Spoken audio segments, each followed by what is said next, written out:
¿Cómo les va? Hoy empezamos nuevamente, les doy la bienvenida y vamos a empezar con el primer eje de la materia de derecho sucesorio. El primer eje que va a tratar acerca de los principios básicos, los principios generales del derecho sucesorio. ¿Por qué entiendo que es importante esto? Porque esto es el basamento, esto es el poder explicar y el poder entender por qué el derecho sucesorio está donde está, por qué hemos llegado a donde hemos llegado y qué perspectivas tenemos de aquí en más respecto de este nuevo derecho. Siempre se dice que el derecho sucesorio tiene una relación directa con el sistema familiar.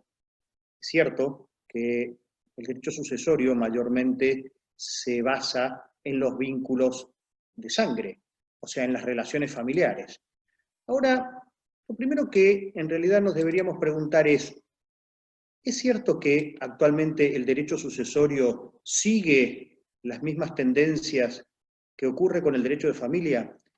Hay un autor cubano muy conocido, Pérez Gallardo, que dice que mientras que el derecho de familia corre, el derecho sucesorio camina.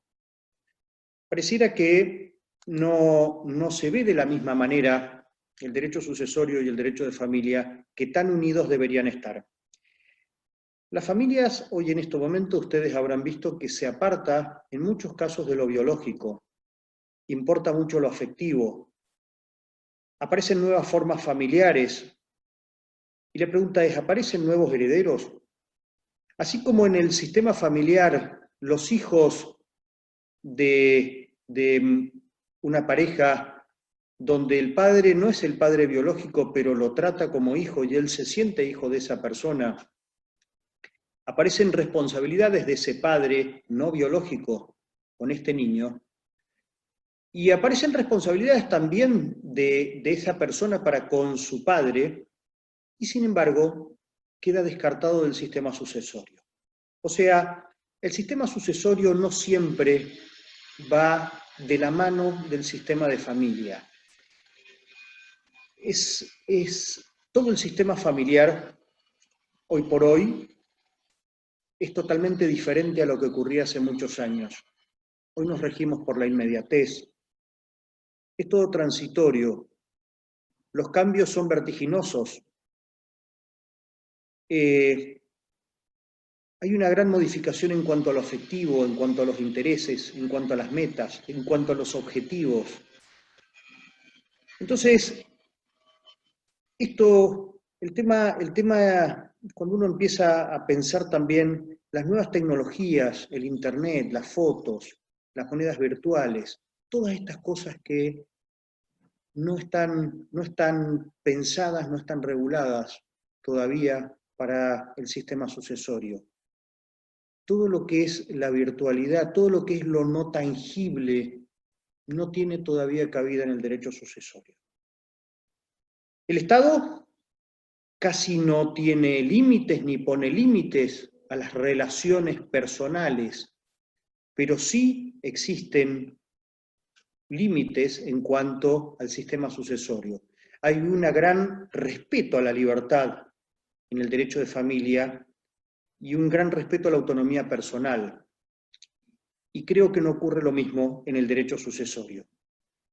Por eso es que el derecho sucesorio, yo me pregunto, ¿sigue las tendencias de los nuevos conceptos de familia? En parte sí y en parte no. ¿Se puede planificar la sucesión dentro del sistema legal? Esto vamos a verlo en el tercer eje, que va a tratar acerca de la planificación sucesoria, y van a ver las cosas que se pueden hacer y las que no se pueden hacer. ¿Y cuáles son las nuevas tendencias en materia sucesoria? Bueno, pues todas estas cosas que nos quedan pendientes a partir de lo que se piensa del derecho de familia y del derecho sucesorio. Pero quiero detenerme un minuto justamente en el tema de por qué hemos llegado a donde hemos llegado y cómo nació esto. El codificador, si ustedes piensan por qué tenemos el derecho sucesorio que tenemos, hay que pensar en la época en que se redacta el Código de Vélez. Piensen ustedes que esto fue año 1869 y entra en vigencia en 1871. Vélez Sarsfield era ministro del Interior en la época en que Sarmiento era presidente. ¿Saben cuánto era el promedio de vida en esa época? Para los hombres 32 años, para las mujeres 33 años.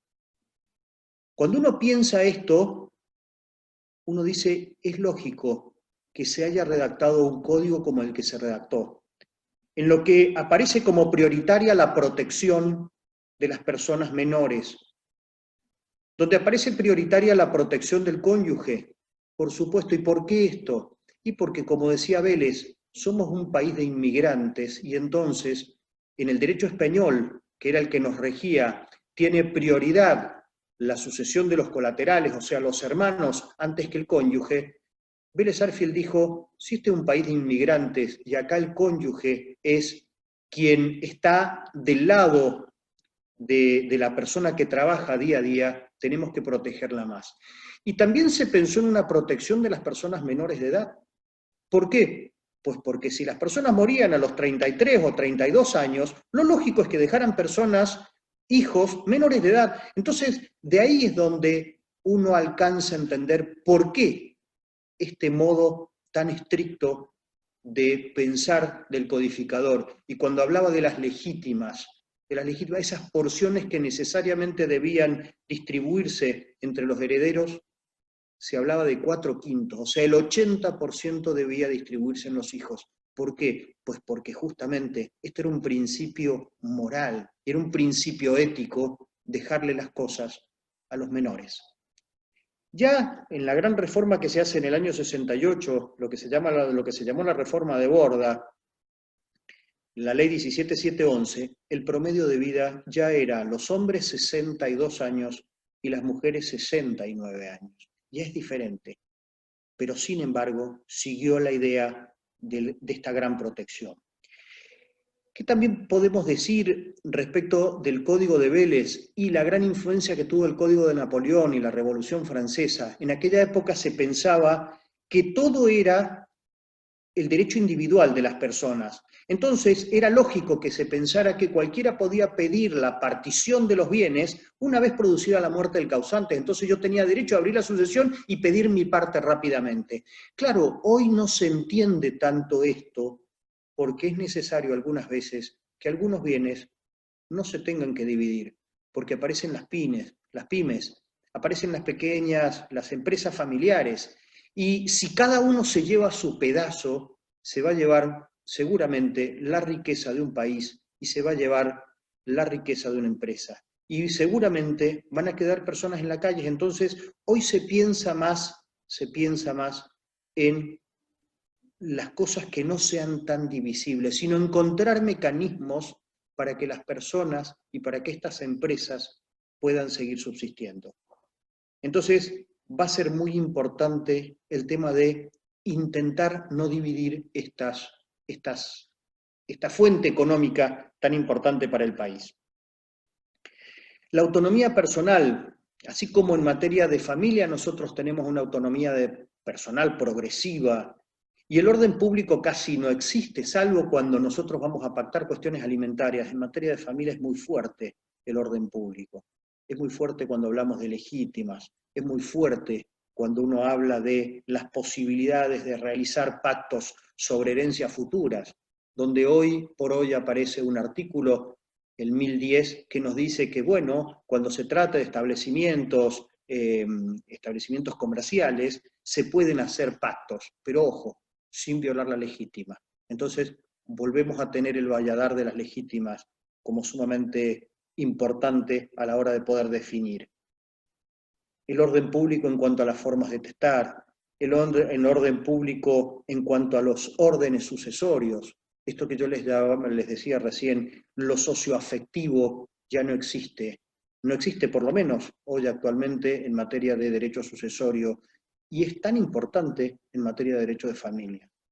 El cónyuge no tiene derechos, el conviviente no tiene derechos hereditarios y puede ser un conviviente que ha estado 30 años con el causante.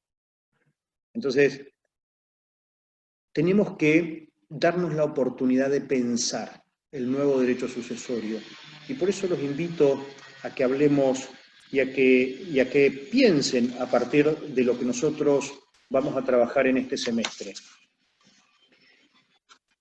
¿Qué otra cuestión van a encontrar? Y la importancia, las dificultades que van a encontrar en materia sucesoria. El primer escollo es, acá estamos hablando de un fenómeno sucesorio que importa la totalidad de un patrimonio y no estamos acostumbrados a trabajar sobre esto, salvo cuando hablamos de los concursos, las quiebras, sino los contratos y las relaciones son personales, salvo, no sé, en el área de ambiental o cosas así, pero los contratos intervivos, las responsabilidades, son personales y acá son personales. En cambio, acá vamos a hablar de una universalidad, de un fenómeno que implica la totalidad del patrimonio de una persona. También la diversidad de participantes. Acá vamos a encontrar al Estado muchas veces interviniendo, al Ministerio Fiscal, ATM, vamos a encontrar a los acreedores, vamos a encontrar a los ASEA, vamos a encontrar legatarios, un montón de personas que giran alrededor del sistema sucesorio, por eso es que también tiene sus dificultades. También tiene sus dificultades la interrelación con otras ramas del derecho. Nos vamos a tener que vincular con el derecho internacional privado, cuando veamos la ley aplicable, nos vamos a tener que vincular con el derecho laboral, cuando veamos foro de atracción, nos vamos a tener que vincular con la parte impositiva, cuando tengamos que saber cómo se liquida el impuesto a la herencia, y nos vamos a tener que vincular con las ramas del derecho cuando hablemos del contrato de cesión de herencia, y cuando hablamos del foro de atracción y las responsabilidades que generan, con muchas ramas del derecho, ni qué hablar del derecho de familia. Esto que acá se dice falta de actualización legislativa, pues, a ver, es cierto que nosotros tuvimos un código hasta el año 2015, un código de ciento y tantos años, que rigió a la Argentina, que no es la Argentina, que en la misma Argentina que la época en que Vélez redactó el código, sino hoy es una Argentina totalmente diferente.